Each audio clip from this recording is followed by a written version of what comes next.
Okay, let's unpack this deep dive into the art of drifting, right? Based on the material we've looked at together. Yeah, absolutely. And our mission today is really to give you, you know, a shortcut. Right, a shortcut to understanding not just how it works, but what it actually takes to get started. And what that whole journey kind of looks like, yeah. Exactly. We'll try and cover everything the sources mention, the history, the basic ideas, then cars, safety gear, the actual techniques. And even how to sort of find your place in the drifting community, which is pretty key. Yeah, it really is.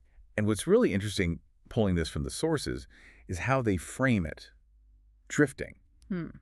It's not just driving fast, is it? No, not at all. They present it as this, well, unique art form almost, like controlled chaos. Yeah. That precise dance of controlled oversteer. Creating tire smoke, doing it with style. Flow. Exactly. Flow. Its roots, they say, are deep in Japan's mountain roads. Started as a way to get down tricky passes quickly, apparently. And now it's evolved into these huge global competitions, D1GP, Formula Drift. Right. But the core, the sources emphasize, it really boils down to control and that flow, much more than just raw horsepower. Yeah, that mastery over the car's limits. So if you're listening and thinking, okay, this sounds cool, but where do I even begin? The sources are really clear. Mindset first. Mindset. It's about respect, isn't it? Yeah, respect for the car, the track, the community, and patience. You will Yeah. make mistakes, they stress that. Absolutely.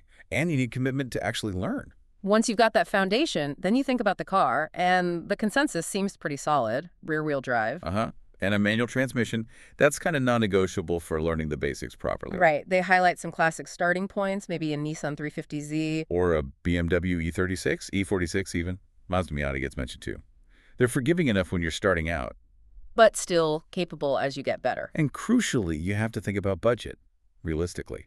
It's not just buying the car. No way. Getting it ready. Right. Modifications often needed. And the ongoing costs, tires, fuel, things breaking. Yeah. It adds up fast. Oh, yeah. And on top of that, safety. The sources are serious about this. Absolutely paramount. Minimum, a good helmet. Yeah. Fire extinguisher in the car, highly recommended. And then if you get more serious, maybe track days or events, Yeah. you're looking at upgraded harnesses. Maybe even a roll cage eventually for proper protection. Definitely. Okay, so here's where it gets, like, really interesting technically. Beyond just the car itself, the sources really hammer home that car setup is incredibly important. Arguably more so than just having a monster engine, yeah. Control is king. So what does that mean? Key modifications. Suspension tuning. Suspension tuning, definitely. Setting it up so the car rotates predictably. And a big one is adding an LSD, a limited slip differential. Ah, right. That helps get power to both rear wheels when one starts spinning. Essential for a controlled slide. Exactly. And getting more steering angle, with special kits, that's key too. Lets you correct slides better, hold deeper angles. So it's finding that balance. Enough grip to initiate and control, but not so much you can't break traction. It's a fine line. Right. And actually making the car slide controllably, that's where technique and just sheer practice come in. You learn to work with the setup. Totally. And the sources couldn't be clearer. Practice where it's legal, dedicated tracks, closed courses. Never on public streets, absolutely not. They break down some basic techniques for beginners, like the handbrake drift. Yep. Pretty self-explanatory. Yep, use the handbrake to start the rotation. Then there's the clutch kick.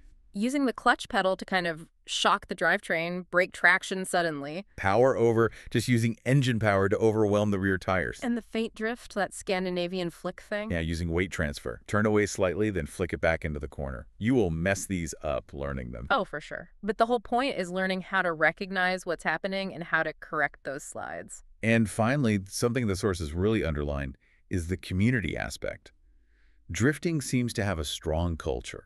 Yeah, finding local events, track days, even just online groups. Yeah. It connects you with experienced people. And they point out that finding a mentor, or even just someone local who can teach you a bit, that's one of the fastest ways to get better. And stay safe, crucially. There's just so much collective knowledge out there. Loads of support available if you look for it. So, wrapping this up, what does all this mean for you if you're, feeling drawn to drifting? Remember the core stuff, the sources keep hitting, respect the process, don't rush it. Definitely. Right. And focus hard on mastering car control. That's the real skill. Way more than just having a big engine. And always, always respect the car and maybe most importantly, where you practice. Stick to those legal tracks. No excuses. Absolutely.